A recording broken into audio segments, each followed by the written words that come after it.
Okay, folks, I've got something on my mind. I'm going to talk about uh, the presidential election, Mitt Romney, and also the Trinity. In fact, I'm going to title this Mitt Romney and the Trinity. And I'm going to give you my 2 cents on the matter since I'm saying something. First of all, I'm not a Mormon. I am a Christian, and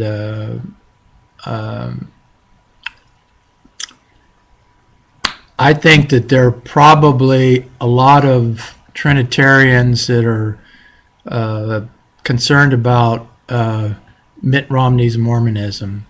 And although I'm not an expert on Mormonism, I do know that they do not believe that Jesus is God. They believe Jesus is the Son of God.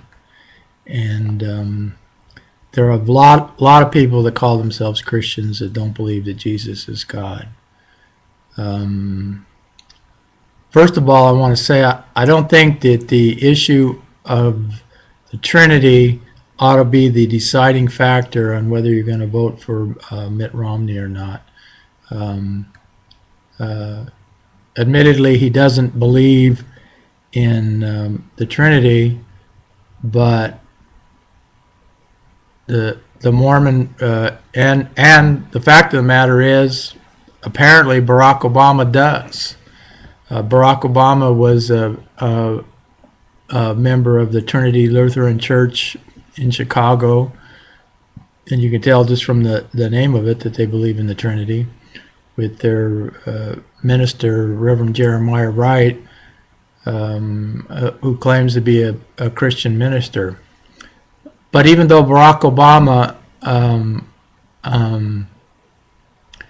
believes in the Trinity, I would say he's not a Christian, and I wish ministers like Franklin Graham would have the courage to stick by their remarks when they say that he isn't a Christian. And I wish, Rick Warren has kind of hinted at that Barack Obama is not, but I wish they both come out and say he's not a Christian. So I for one will say Barack Obama is not a Christian. It's just he's a socialist. He's surrounded himself with people with communist affiliations. When he was a senator, when he was in the Illinois legislature, he voted for pro-abortion legislations, and those are things that are not the hallmark of a Christian. And so if you're gonna base your decision to vote on the President of the United States on whether they believe in the Trinity or not, that's a pretty poor basis for voting for the president. And I think it would be much wiser to look at the kind of values that the person has. Now, I do know a bit about Mormonism, and I've read the Book of Mormon. I'm not really up on all their doctrines, and from what I can tell, there are some strange doctrines involved in Mormonism. Some of the things that they believe, at least that's my current understanding. But if you look at the people, at least Mormons profess in the family values. They're not for homosexuality. They're not for abortion, and those are the sort of things that President Obama, that's his constituency. That's the platform of the Democratic Party: pro-abortion and pro-homosexuality. And so even though Obama says he's a Christian and would say that he believes attends a church that the doctrine is the Trinity, the values that he champions prove that he's a long way away from Christianity. And so if you have problems with Mitt Romney because he doesn't believe in the Trinity, and you're considering voting for Barack Obama, in my opinion, you're a pretty confused person. And I want to say something about the doctrine of the Trinity in particular too. Some of the best Christians that I have known are people that did not believe in the doctrine of the Trinity, yet took their Christianity very seriously, and I saw God, and I have seen God work through them in miraculous ways. So the typical Christian doesn't have a very good understanding about the doctrine of the Trinity and where it came from. All they know is they go to their church and everybody believes in the Trinity, and they're told about the Trinity, and they're told that Jesus is God, and sort of brainwashed in believing that. And if they don't accept it, if you don't accept that Jesus is God and that the third person of the Trinity, then you're not accepted yourself. And personally, I think it's worth doing a little research into it.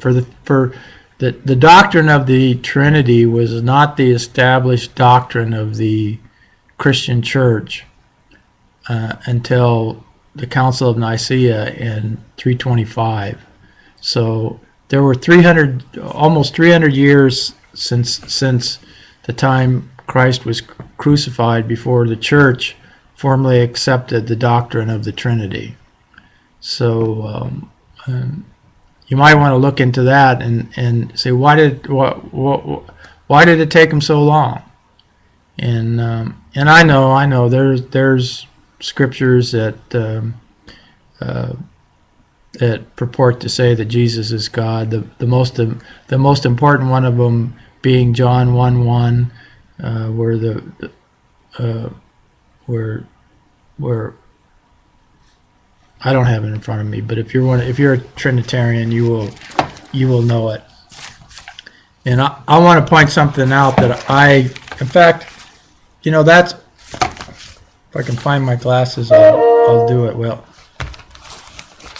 I may have to re-record this, but I'll do it from John 1:1 is the scripture that they point to that says the Word was God, and the Word was with God, and the Word was God, and the Word was Jesus, and however exactly it says it. You'll have to look it up yourself. I don't have my reading glasses on.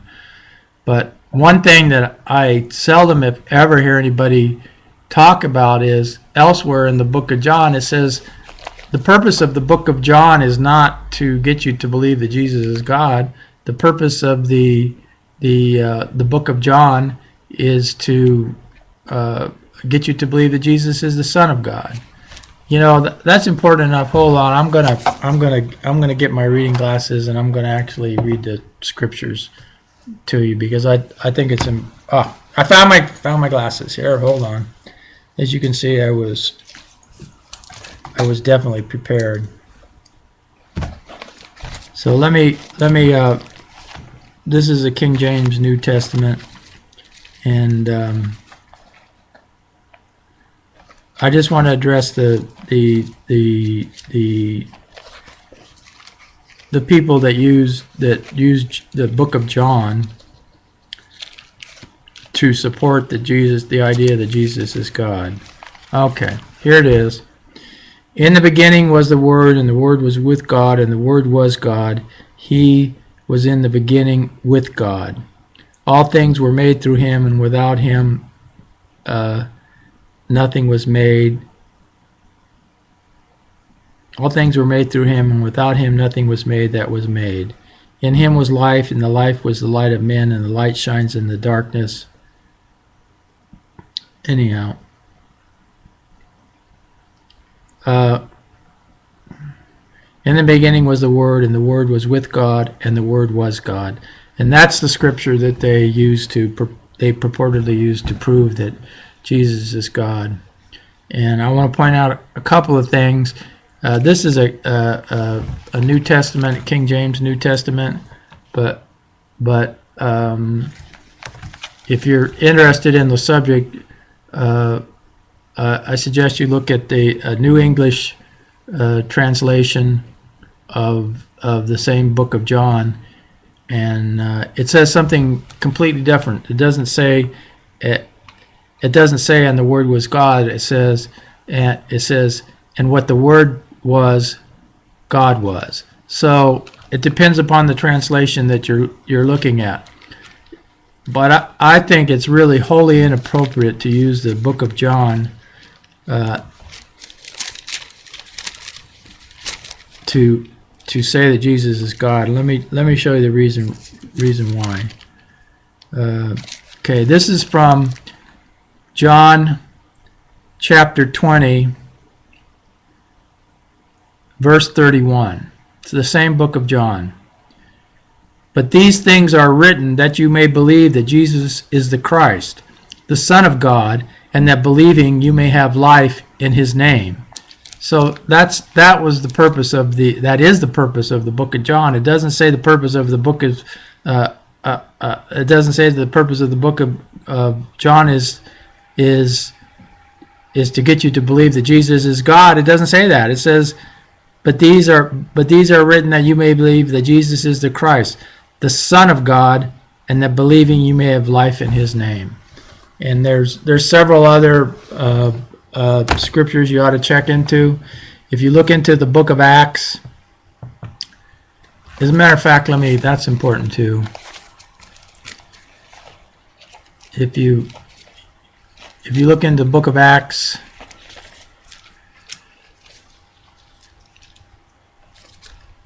I'm gonna read what it says about Paul after his conversion on the road to Damascus.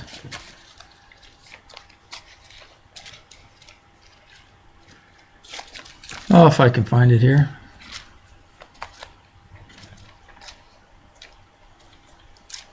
Acts, book of Acts.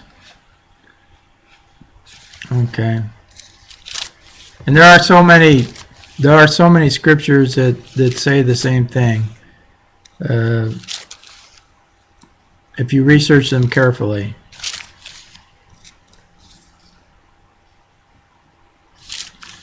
And hold on, I should have really wrote these scriptures down, but I'm kind of doing this as a spur of the moment thing.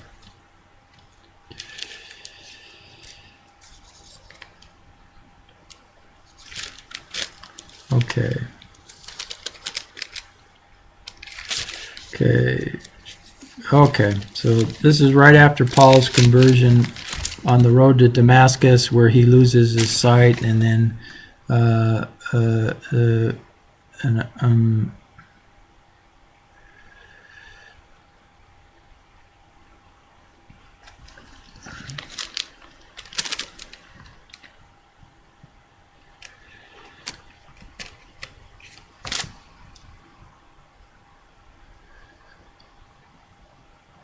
okay, so this is in the book of Acts 9. After Paul lost his sight, and then another Christian was sent to him to lay hands on him to have his sight restored, and immediately there fell from his eyes something like scales, and he received his sight at once, and he arose and was baptized. So when he had received food, he was strengthened. Then Saul spent some days with the disciples at Damascus. Now here's the relevant part. Immediately he preached the Christ in the synagogues, that he is the Son of God. There it is. He preached. That's Acts 9, chapter 20. Immediately he preached the Christ in the synagogues, that he is the Son of God. And you'll note that it doesn't say that Paul preached that Jesus is God. He preached that he is the Son of God. And there's so many others. The other very famous one is that it's called Peter's Confession of Christ. I believe it's in most of the Gospels, if not all of them. And Jesus asked Peter, "Who do you say that I am?" And Peter says, "Thou art the Christ, the Son of the living God." And Jesus says unto him, "Blessed art thou, Peter, For I have not revealed it to you, but my Father in heaven has revealed it to you. And upon this rock I build my church. So anyhow, I wanted to say that for you Trinitarians that may be listening. If you're gonna vote for Barack Obama, a pro-abortion, pro-homosexual candidate because he believes in the Trinity, and Mitt Romney doesn't, I think you're going to have a lot more to answer to God for than if you voted for Mitt Romney. So again, that's my opinion on the subject. I'm not a Mormon. I'm a non-denominational, born-again Christian, and I don't believe in the Trinity either. And neither did the thief on the cross. He didn't know a dang thing about it. And Jesus said, you know what, that he would be in paradise. So if you're one of those people that you might do some checking into that. And at the very least, don't vote for a wicked man like Obama just because he believes in the Trinity. Thank you, and God bless.